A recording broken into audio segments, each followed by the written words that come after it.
Мынандай қызық болды, жаңа Bank of America келгем, ақша салайын деп $3600 алып келдім. Карточкамен салдым. Сосын 3500 деп көрсетіп тұр ғой. Мен бірақ купюра вроде 3600 болды. Сонымен қараймын 3500 деп тұр. Нан салған өзінде. Сосын қалай болады деп келгем, 3600 еді вроде деп. Құдайбек досымнан алғам 3600-ді. Санамай.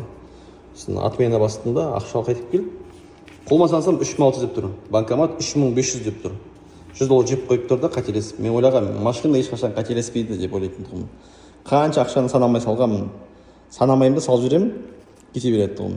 Енді осыдан кейін санап жүретін боламын. $100-ымды жеп қойды автомат.